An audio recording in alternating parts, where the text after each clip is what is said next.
Okay, so I want to kind of join in this discourse a little bit because there's one part of Spider-Man's origin that people call complete bullshit on. And no, it's not the powers. And no, it's not about the web shooters. It is on how he could make this good of a suit and have it be believable that he could make it. And I know maybe you're thinking, well, I mean, that's to the comics, it's a red and blue costume, and maybe he could have made it.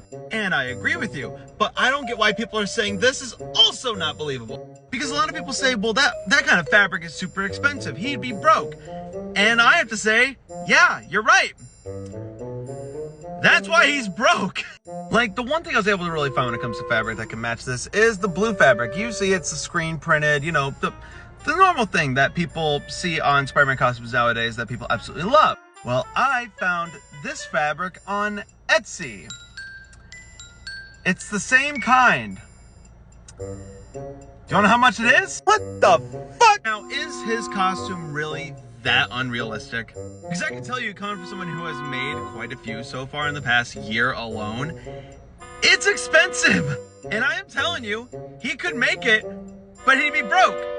Which he is. Which is why I believe not only this, also this is believable to make.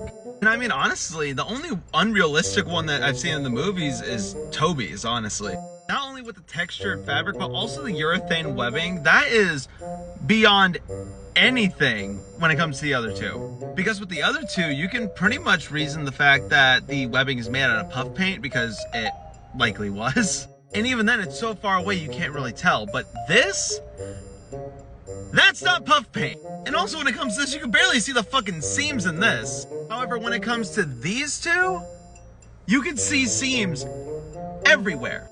Bottom line is, I'm going to stray away from the rest of the Spider-Man fandom when I say that honestly, his suit is probably the most realistic thing about him, because he's always so broke from how much he has to spend on possible fabrics. I haven't taken the fact they're also custom fabrics too, which is even more fucking expensive. But that's just my opinion. Let me know what you guys think.